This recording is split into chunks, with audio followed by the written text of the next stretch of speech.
Sunnah-sunnah yang ditetapkan waktunya. Yang kami maksud di sini adalah sunnah-sunnah yang waktu pelaksanaannya telah ditetapkan dalam satu hari satu malam. Sayang baginya menjadi 7 waktu: sebelum fajar, waktu duha, waktu zuhur, waktu asar, waktu maghrib, dan waktu isya. Pertama, waktu sebelum fajar. Ini adalah waktu bangun tidur. Beberapa dalil menunjukkan ada sejumlah amalan yang dikerjakan oleh Nabi SAW pada waktu sebelum fajar. Sunnah-sunnah pada waktu ini dapat diklasifikasi menjadi 2. Bagian pertama, saat bangun tidur dan amal-amal yang dilakukan Nabi SAW sesaat setelah bangun. Yang pertama, menggosok gigi dengan siwak. Dari Hudzaifah radhiyallahu an, ia berkata, Nabi SAW jika beliau bangun pada malam hari, beliau menggosok giginya dengan siwak.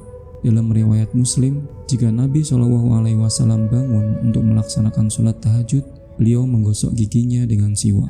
Yang kedua, membaca zikir bangun tidur. Dalam Sahih Bukhari dari hadis Hudzaifah radhiyallahu an, ia menuturkan, jika Nabi SAW hendak tidur, beliau mengucapkan Bismika Allahumma amut wa ahya, yang artinya dengan menyebut namamu aku mati dan aku hidup.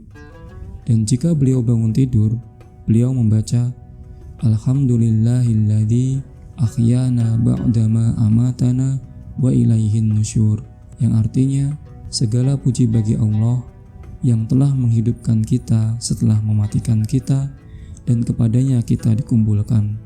Yang ketiga, mengusap kedua mata beliau. Yang keempat, menatap langit. Yang kelima, membaca 10 ayat terakhir surat Ali Imran. 3 sunnah ini terdapat dalam hadis Ibnu Abbas radhiyallahu anhuma dalam Sahih Bukhari dan Muslim. Ia menginap pada suatu malam di rumah Maimunah, istri Nabi SAW, dan ia adalah bibinya. Aku berbaring di sisi bantal, sementara Rasulullah SAW dan istri beliau berbaring di sepanjangnya. Rasulullah SAW tidur hingga pada waktu pertengahan malam atau sedikit sebelumnya atau sedikit setelahnya. Rasulullah SAW bangun, duduk dan mengusap kedua mata beliau dengan tangan beliau. Lalu beliau membaca ayat-ayat penutup surat Ali Imran, lalu bangkit dan mengambil kantong air yang tergantung, lalu berwudu menggunakan air tersebut dan memperbagus wudunya, lalu berdiri dan sholat. Dalam riwayat Muslim, Nabi SAW bangun pada akhir malam, lalu keluar rumah dan menatap langit, kemudian membaca ayat Inna fi khalaqis samawati wal ardi wa ikhtilafil laili wan nahari la ayatil liulil albab, yang artinya sesungguhnya dalam penciptaan langit dan bumi dan silih bergantinya malam dan siang terdapat tanda-tanda bagi orang-orang yang berakal.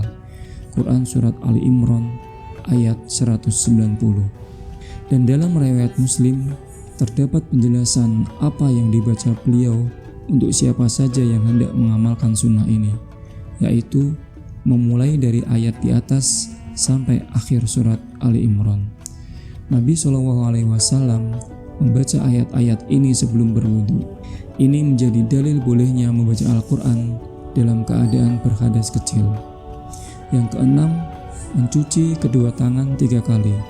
Ini sesuai hadis Abu Hurairah radhiyallahu anhu bahwa Nabi SAW bersabda, jika salah seorang di antara kalian bangun dari tidurnya, hendaknya ia tidak memasukkan tangannya ke dalam bejana hingga ia membasuhnya 3 kali terlebih dahulu, karena ia tidak mengetahui di mana posisi tangannya ketika tidur. Para ulama berbeda pendapat dalam hukum mencuci kedua tangan 3 kali setelah bangun tidur kepada 2 pendapat.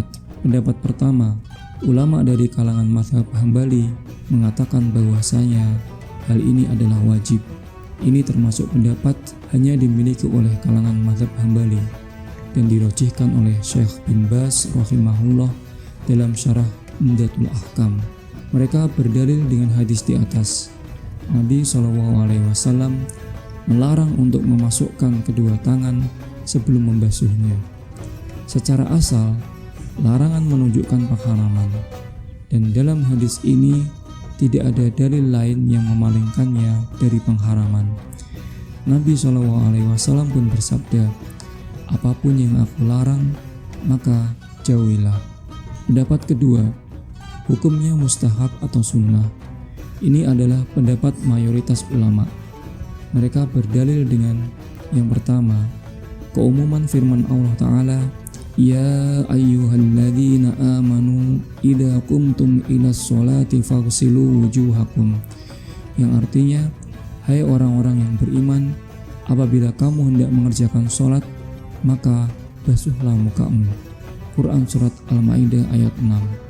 Sisi pendalilannya adalah Allah Azza wa Jalla memerintahkan untuk berwudu tanpa membasuh kedua tangan terlebih dahulu. Ayat ini bersifat umum, baik untuk yang baru bangun tidur pada malam hari atau selainnya. Yang kedua, sabda Nabi SAW, karena ia tidak mengetahui di mana posisi tangannya ketika ia tertidur. Ini merupakan ta'lil atau rasiosinasi yang menunjukkan kesunahannya, karena najis yang ada dalam tangan tidak bersifat pasti, dan pada asalnya tangan tersebut adalah suci. Inilah yang bersifat yakin, dan sesuatu yang yakin tidak dapat dihilangkan keraguannya. Hendaknya seorang muslim lebih berhati-hati dan mengambil pendapat pertama, karena dalilnya cukup kuat, dan karena tidak ada dalil yang memalingkannya dari hukum wajib. Adapun ayat di atas, ia bersifat umum dalam wudhu. Berbeda dengan dalil para ulama pendapat pertama, ia dalam kondisi khusus. Yang ketujuh, istinshaq atau menghirup air dengan hidung, dan istinthar yaitu membuang air dari hidung sebanyak 3 kali. Hal ini sesuai dengan hadis Abu Hurairah radhiyallahu an bahwa Nabi SAW bersabda, jika salah seorang di antara kalian bangun dari tidurnya, hendaknya ia beristinthar 3 kali, karena setan bermalam di lubang-lubang hidungnya. Dalam riwayat Bukhari, jika salah seorang di antara kalian bangun dari tidurnya, hendaknya ia berwudu dan beristinthar 3 kali. Para ulama berbeda pendapat tentang hukum istinthar 3 kali setelah bangun tidur kepada 2 pendapat. Pendapat pertama, mereka mengatakan sunnah karena ilat atau alasan hukum yang tertera dalam hadis, karena setan bermalam di lubang-lubang hidungnya.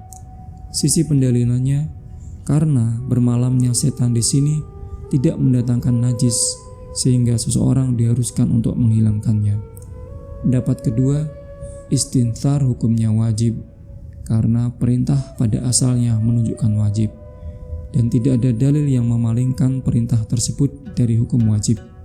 Sementara apa yang disebutkan oleh penganut pendapat pertama bukanlah dalil yang memalingkan perintah itu dari hukum wajib, karena hikmah dari perintah untuk melakukan istinthar bisa jadi bersifat tersembunyi dan bukan karena adanya najis. Dimungkinkan pula dalil yang bersifat mutlak difahami dengan dalil yang bersifat muqayyad atau terikat. Dalam hadis ini terkandung perintah untuk istinthar sebanyak 3 kali saat bangun tidur, sementara dalam riwayat Bukhari perintah itu dikerjakan saat berwudu. Maka bisa saja dalil yang mutlak itu dibawa kepada dalil muqayyad, sehingga maksud perintah dalam hadis ini adalah ketika berwudu atau kedua hadis itu diamalkan seluruhnya, sehingga kedua istinthar itu menjadi wajib. Wallahu a'lam. Faedah, sabda beliau, sesungguhnya setan bermalam di lubang-lubang hidungnya. Para ulama berbeda pendapat tentang maknanya. Ada yang mengatakan bermalamnya setan dalam hadis ini bukanlah secara hakiki, namun yang dimaksud adalah kotoran-kotoran yang ada dalam hidung yang seperti setan. Ada juga yang mengatakan hadis itu sebagaimana apa adanya, artinya setan memang benar-benar bermalam. Hal itu karena hidung merupakan salah satu jalur masuk ke dalam jasad yang mengantarkan ke hati. Seluruh jalur tertutup kecuali hidung dan kedua telinga, maka setan dapat masuk melaluinya. Dan dalam hadis Ibnu Mas'ud muttafaq alaih diriwayatkan, disebutkan di hadapan Nabi SAW seorang laki-laki yang tidur sepanjang malam sampai pagi hari. Beliau SAW bersabda, orang itu kedua telinganya atau telinganya telah dikencingi setan. Adapun mulut ia dapat tertutup.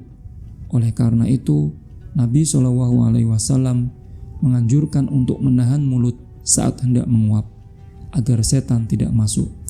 Dalam Sahih Muslim, dari hadis Abu Sa'id Al-Khudri secara marfu' disebutkan, jika salah seorang di antara kalian hendak menguap, maka tahanlah dengan tangannya, karena setan dapat masuk. Dalam riwayat lain, hendaknya ia tahan semampunya. Dalam riwayat muttafaq alaih dari hadis Abu Hurairah, hendaknya ia melawannya sekemampuan. Karena jika salah seorang di antara kalian berucap "ha", maka setan akan tertawa. Bagaimanapun, wajib atas setiap muslim beriman, membenarkan, melaksanakan, dan taat, baik ia mengetahui hakikat dan hikmah dari suatu perintah atau ia tidak mengetahuinya, sehingga hal itu termasuk sesuatu yang tersembunyi baginya dari ilmu Allah yang meliputi dengan segala sesuatu.